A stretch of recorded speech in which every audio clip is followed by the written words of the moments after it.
Hi, I'm Dave Long from StaticWorks. Today is April 10th, Friday.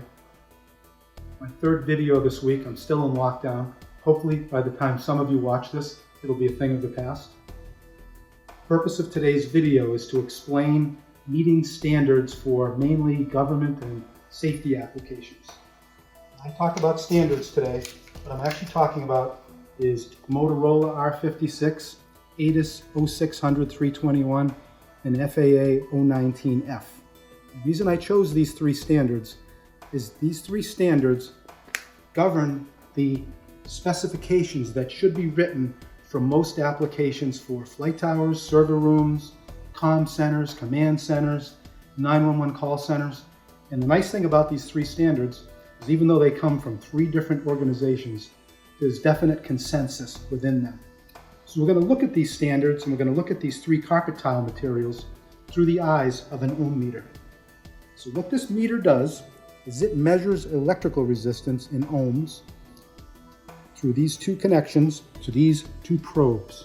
And these probes, what I'm going to be doing with them is placing them on these three types of carpet, which are all connected electrically through a piece of copper.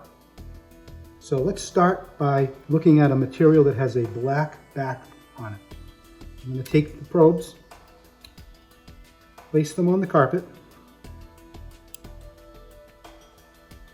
and if you notice, I'm measuring between 4 and 5. So all of these numbers on this ohm meter are reflecting in order of magnitude. So when I say 4, I'm actually talking about 10 to the 4th. When I say 5, I'm talking about 10 to the 5th. So this particular piece of carpet is measuring between 10,000 and 100,000 ohms.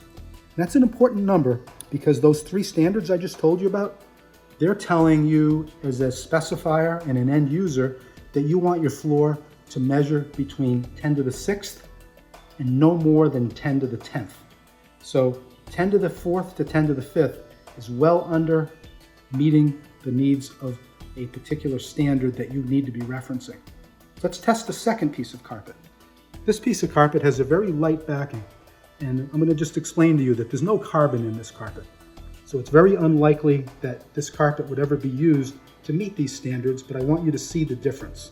So when I put the probes on it, and I measure it, it's measuring well over 10 to the 10th.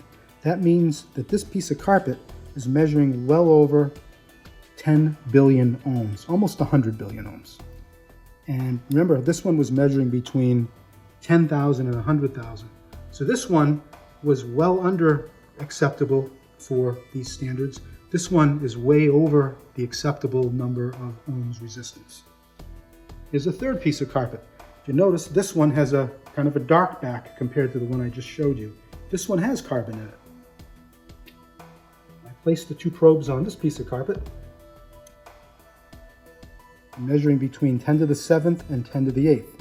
If you recall in the standards, they want the floor to measure between 6 and 9.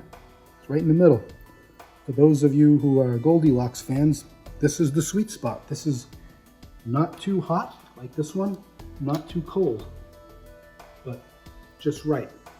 So to recap, if it has a black back, it's too conductive.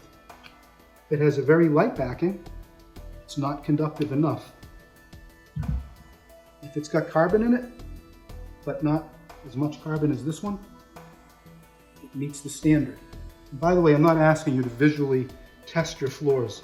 Anytime you write a specification, you should be referencing these standards, and you should be asking whoever supplies you with the floor, or whoever installs the floor, to perform this test afterwards.